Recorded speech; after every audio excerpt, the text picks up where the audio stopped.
Merong scheduled hearing ngayon at mukhang naghahanda na sila. Kuha nga tayo ng update mula sa Vice Chairperson ng House Justice Committee, si Congresswoman Isabel Zamora. Congresswoman Zamora, magandang morning! Si Ka Jerry at si Ka Tunying po ito. Magandang morning, Katunying and Ka Jerry, and to all the listeners, good morning po. Kayo pala yung magandang nandun sa tabi ni Congresswoman Luis Tro. Kayo pala yun. Sabi ko, sino kaya yun? Ay, nung last hearing po, nung morning, si Congresswoman Karen Lagbas po yun. Hindi, kayo. Nakita ko ngayon eh. Nakita ko ngayon sa picture eh. Kayo mismo to eh. Kayo yun. Huwag nga kayo magkakaila, ma'am ha. Nakita ko kayo. Huling-huli ha. Kasi po dumating ako 12 o'clock. Nahuli kayo. Opo. So, D-Day. Today is the D-Day. May botohan Yes na po ba ngayon? Last day na ba ito ng talaga committee? ng hearing? Well, nasa schedule po yun. Pwede po magkabotohan mamaya. Pwede. Aha. Apa. Pero, pwede pag rin... natapos po natin ang ating deliberation, ang ating discussion, and yung mga pending matters po, matapos lahat, then we can have the voting mamaya po. Opo. Nung nakaraan ay may mga pinag-usapan tungkol sa bank records, bank accounts galing sa AMLAC. May mga resource persons kayong pinadalo. Ngayon ho ba, Congresswoman, meron pang mga ilalabas pang mga ebidensya against the Vice President? Opo, ang topic po natin ngayon, yung grave threats. Kung matatandaan niyo po, yung respondent, yung Vice President, sa isang online broadcast, Zoom interview po yata yun, on November 23, 2024, sabi po siya doon na meron siyang hinire na assassin na papatay sa Presidente, First Lady at former Speaker of the House.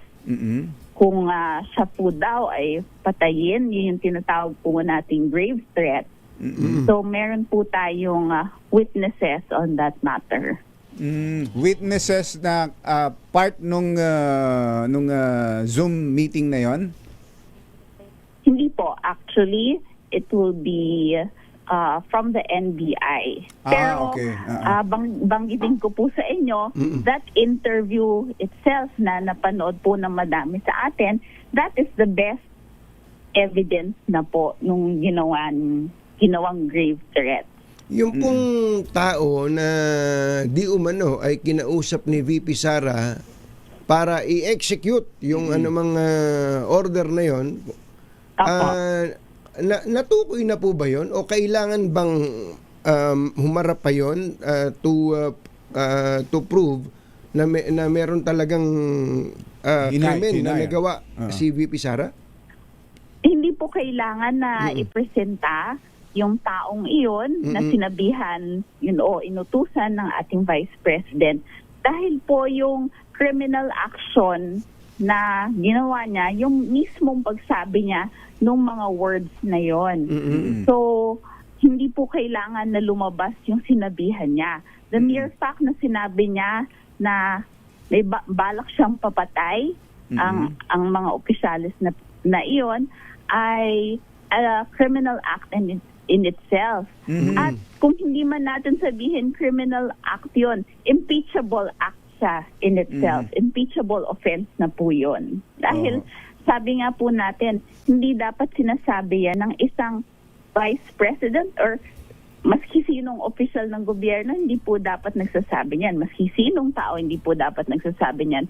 What more, yung second highest official of the land. So ibig pong bang sabihin na Congresswoman, ipi-play ulit yung video na yon? Sa That's hearing? the plan po, yes. Naku, parang ayoko manood. Bakit? Kasi pag pinapanood ko yun, nininervous ako eh. Ikaw, nervyoso ka na rin ngayon. Kinakabahan ako eh. Parang ang lakas ng kabog ng dibdib ko. Pero hindi naman ikaw yung tinutukoy na... lalo na siguro kung ako yun. Masyado kasi, masyado din po kasi talagang matapang. At, maski kami po, na nag-aaral para po sa hearing today, no? Pag naririnig mo yung video na yon, ramdam na ramdam mo yung pagmumura po niya doon. So bukod ho doon, so ito na last, Last wala na. nang ibang topic o issue. Well, that is the plan po as far as the issues are concerned. Tapos, babalikan din po yung na-lay on the table na matter, yung naiwan po sa discussions before, yung tungkol po dun sa BIR box. Ay, sa ITR. Ano ba yun? Settle nyo na ba yun? Kailangan bang i-require ito si Commissioner Charlie Mendoza na buksan yung ang laman ng kahon na ipinagpalit? Parang contest. Para ilabas yung laman ng kahon? Mamaya po, I think, ang gusto ng mga members magkaroon ng konting discussion doon. So, tingnan po natin kung anong kalalabasan ng sentiments ng iba't ibang members. Ilang boto ho nga ho ang kailangan para Lusot sa committee level.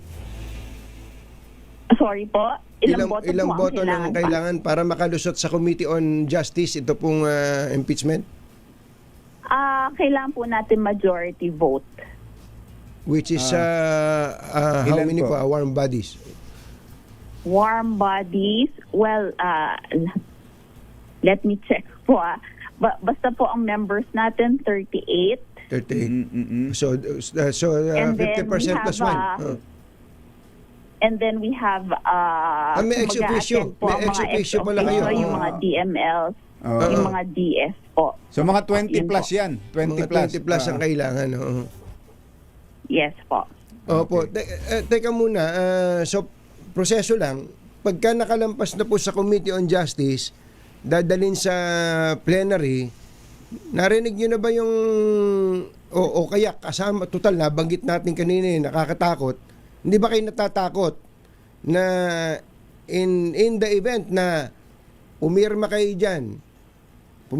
dyan o kaya bumoto kayo in favor of transmitting an articles of impeachment papunta sa Senado laban kay VP Sara at hindi pa rin siya kinonvict ng Senado at siya po ay tumakbong presidente sa 2028 at nanalo, kayo po ay balikan. Hindi nyo ba napag-uusapan yon ng mga kongresista ngayon? Baka kayo mag-alanganin kapag ka po kayo bumoto in favor of impeaching the Vice President. Well, sigurado po ako napapag-usapan yon ng iba sa mga kasamahan po natin. Pero ako naman po, ginagawa ko lang po yung trabaho ko bilang member ng Committee on Justice at bilang isang abogada. Hindi kayo takot, ha?